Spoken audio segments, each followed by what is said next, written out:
Okay, this is now safe use of the hob for you.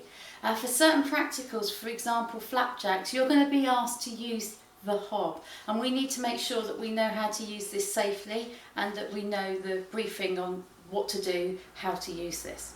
So this is our hob. There are different rings and burners which you will need to have a look at your cooker at home and select which ring is most appropriate for what you're doing.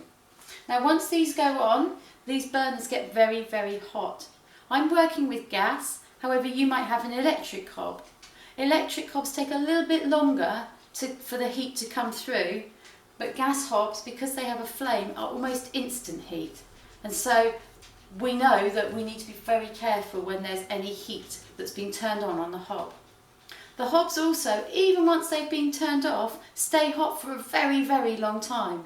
So we need to make sure that even once these are turned off, we don't touch them and we don't put anything on top of them for a long time afterwards, because they will still be hot.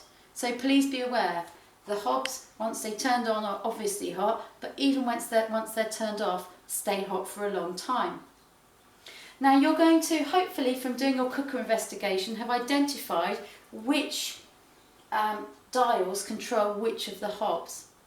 And when you have whatever it is you're going to put on the hob to melt or to put on to boil, you're going to select the ring that is the most appropriate size for your pan. Now this is quite a small saucepan. I've just got some butter in here that I'm going to melt as a demonstration for you. And so this ring over here is quite nice and small. This ring over here would burn the butter quite quickly because there'll be a lot more flames come out of it. So I've got whatever it is that I'm going to make sure that I'm going to heat up on the hob. And I've got a heat resistant spoon. This is just a wooden spoon, but it needs to be something that either won't melt, or you don't want anything that is metallic. Anything that is metal, the heat will be conducted from the heat coming out of the flame through your pan and up anything that's metal, and eventually it will burn your hand. So it needs to be something heat resistant.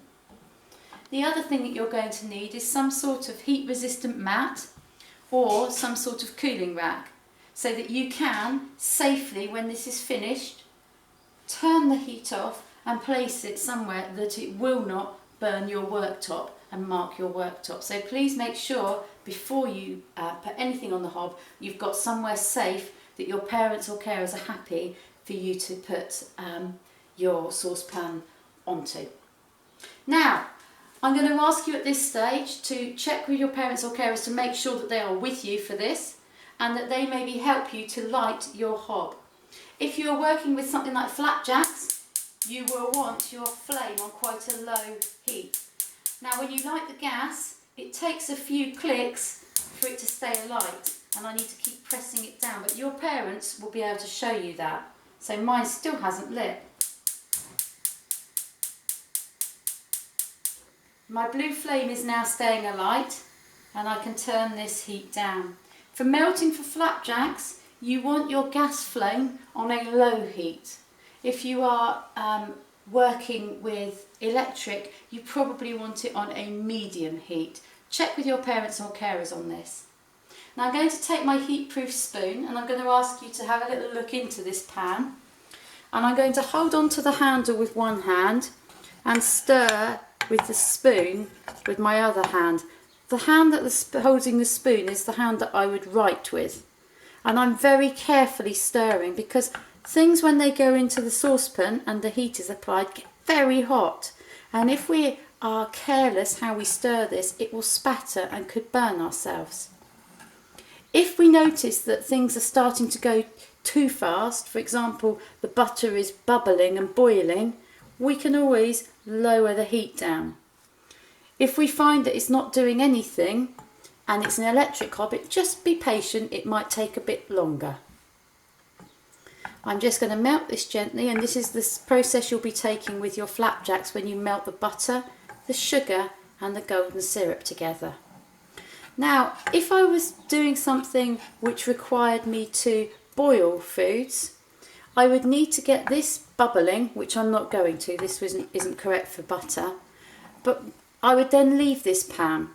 And if I was to leave this pan, you need to always make sure your handles are facing away. because what you want to happen is, or what you don't want to happen, is for someone to knock these handles and cause an accident. So you always need to make sure your handles are facing away from the edge and facing away from where people can hurt themselves. Now this butter is melted, so I'm going to turn the heat off, and that last little bit there will just melt in the heat that's in the butter. Okay. Another important thing to let you know is, if you've got more than one ringlet, you want to make sure that you don't have your handle overhanging any other rings, as once these get turned on, this would make this handle very hot, and when you touched it you would burn yourself.